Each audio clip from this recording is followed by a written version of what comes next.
Welcome back. Back to my mess in the barn. But today will be good progress. For the first time, geez, it's been sitting in this barn in this spot, I think for 4 years. That's about the last time it ran. Actually, I think I might have pushed it into this spot. Anyway, it doesn't matter. I'm going to drive this car out of the barn today and get ready to get it into the position where I need it to be able to do some stuff. We'll get it started, let it warm up for a few minutes, and then I'll jump in, pop it in gear, and we'll see what we can make happen here today. All right, let's do this.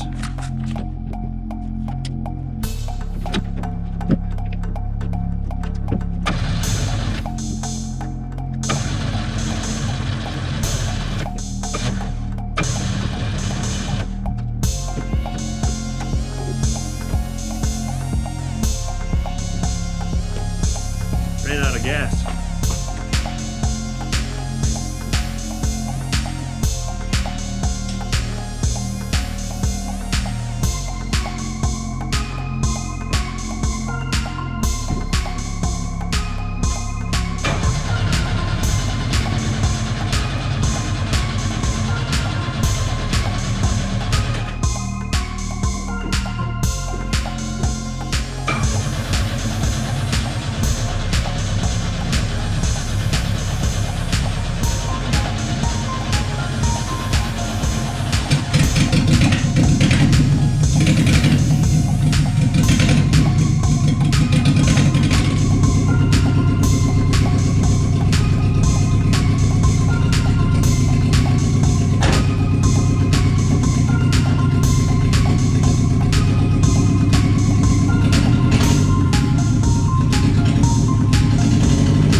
Well, it drove out.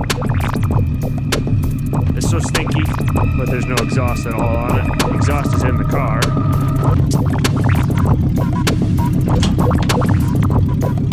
And the car's got a few extra parts in it. There's a couple fuel tanks, some glass, brake parts, seat track, mirrors, you know, typical Chevette stuff, right? So, it doesn't sound like it's running all that terrible. I think it had a miss earlier, but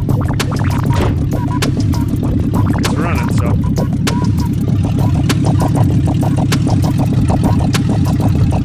All right.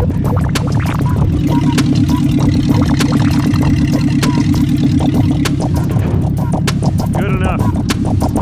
Now I'm gonna let it idle for a while I deal with a few other things in here and some housekeeping stuff. And then we gotta try to move that yellow fella, park it right in this vicinity here, so wish me luck. That'll be a fun one, I think, because that one's got no motor.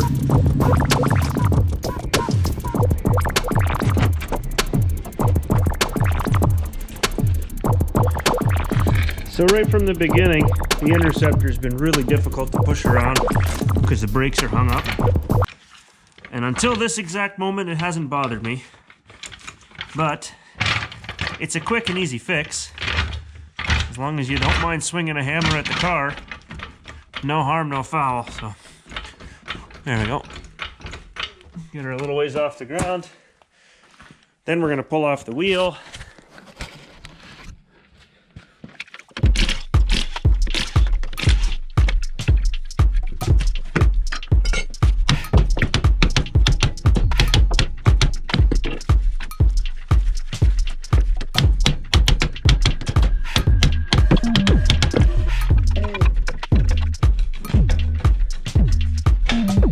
Hey, there you go.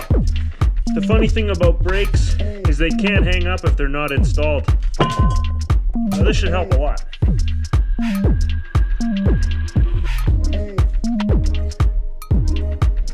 Much better.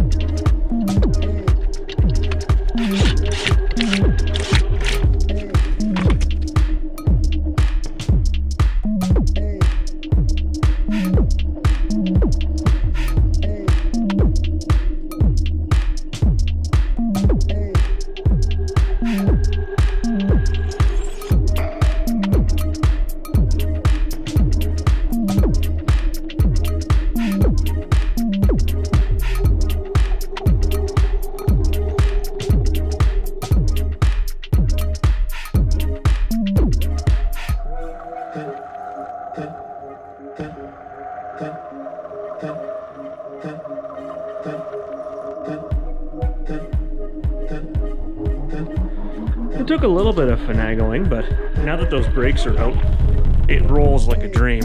It really doesn't take much effort at all, so perfect. It's right where it needs to be for me. I can roll it forward and backward and do as I see fit, which is essentially take it apart. It's got no ownership, so if you saw the introduction video for this car, I think it's an 86, if I'm not mistaken. It would have been a scooter model, most likely, with very limited trim. Obviously, yellow two-door was the original color and style. It received a custom paint job inspired by the Mad Max series. Not in terrible shape for what it is. It's got 106,000 K on the odometer, which isn't much. Story goes, somebody took the driveline and engine for a go-kart or golf cart or something along those lines. Got a sweet tape deck. Looks like AM radio at the least. No brand on it or nothing. AM FM. So that's going to my friend. We'll see what happens with it. But yeah. So this car will soon be saying its goodbyes.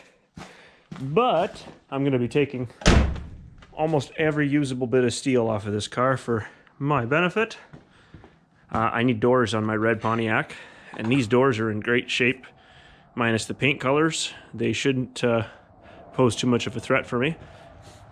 And yeah, I finished setting up my ramps, and then we got to get this guy back inside, the 84 4-speed, because this is the major focus of this upcoming project. I don't want to divulge a whole lot yet, but I think it's going to be excellent. Very, very excellent. So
a little bit of tire spinning, getting it up on top of the ramps here, but nothing to be afraid of. I think we should do an undercarriage assessment and kind of see what it is we're exactly working with, because I'm sure that we're going to have plenty of fun figuring all these details out as we go.